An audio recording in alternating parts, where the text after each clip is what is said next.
성경과의 세 번째 시간입니다. 오늘까지 해서 아브라함 이전까지의 흐름을 정리해 보려고 하고요. 다음부터는 아브라함을 다루기 시작할 예정입니다. 메소포타미아 전시관인 56관에는 메소포타미아 홍수설화가 전시되어 있습니다. 이 내용이 해독이 됐는데요. 정확하게는 아트라하시스 홍수서사시로 알려져 있고요. 위키피디아에서도 아트라하시스를 검색하면 이것과 똑같은 내용을 보실 수 있습니다.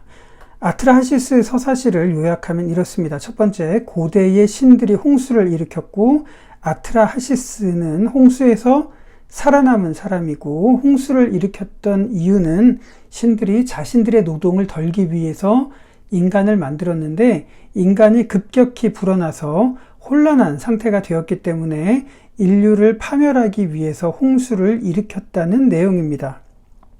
그런데 이 56관 옆에 바벨론 전시관인 55관으로 가시면 니느웨 왕궁 도서관의 전시물 중에서 그 유명한 길가메시 서사시를 볼 수 있습니다.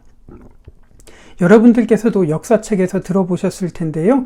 인류 최초의 문학이죠. 이 전시물의 제목에서도 보듯이 The Flood Tablet이라고 해서 홍수 서판이 전시되어 있습니다. 니느웨의 왕궁 도서관 전시물이라고 한다면 민중들은 보지 못했던 내용일 거고, 왕과 일부 사람들에게만 공유되는 그런 내용이었을 텐데 아주 비밀스럽고 매우 중요한 내용이었을 거라고 추측이 가능합니다.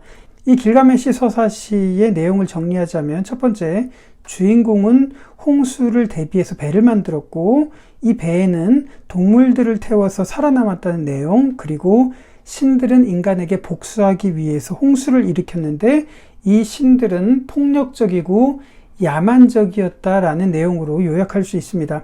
자, 인간을 괴롭히고 폭력적인 메소포타미아의 신들은 바로 이집트, 그리스로 이어졌죠. 이런 신들은 여러분들께서도 아시다시피 그리스의 제우스 같은 신들에게서도 볼 수 있는 그런 내용입니다. 이렇게 믿는 철학자들에게 바울이 아테네에서 전도했던 내용이 사도행전 17장에 나오는데 전도는 상당히 어려웠습니다.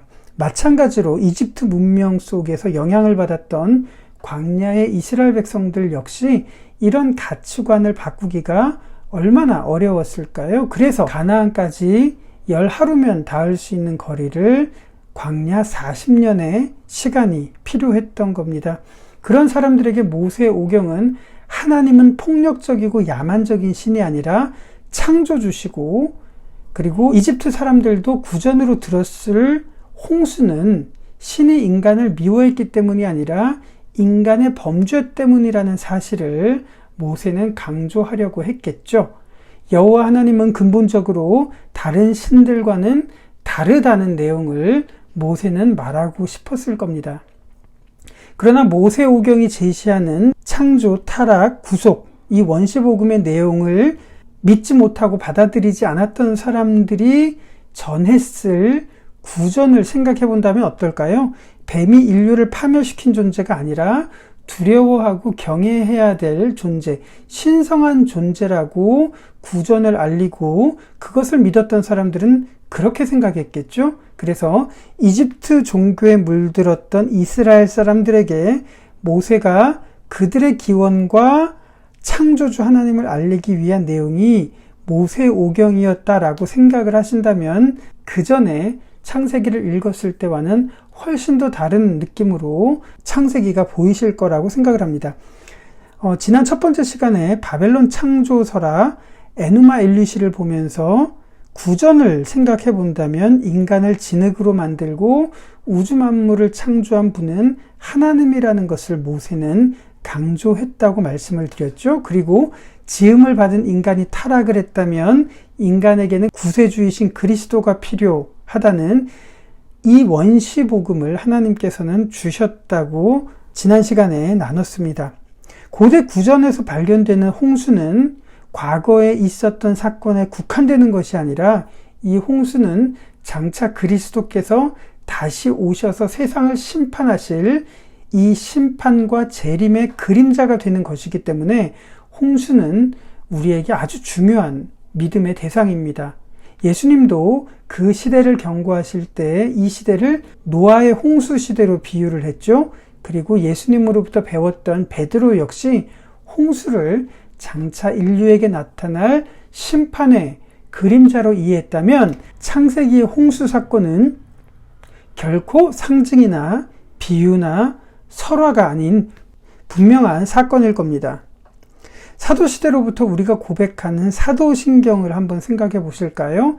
천지를 만드신 하나님, 동정녀 탄생, 그리스도의 부활, 승천, 재림.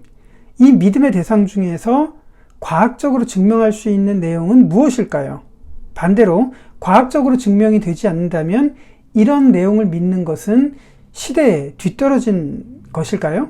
지구의 역사가 어떻고 현생 인류까지 어떤 과정이 있었는지에 대해서는 개인들마다 생각이 다를 수가 있습니다. 그러나 절대로 포기해서는 안 되는 것이 무엇일까요? 우리는 하나님께서 만든 피조물이지만 범죄했기 때문에 그리스도가 필요한 존재라는 사실만큼은 절대로 포기할 수 없는 믿음의 마지막 보루일 겁니다.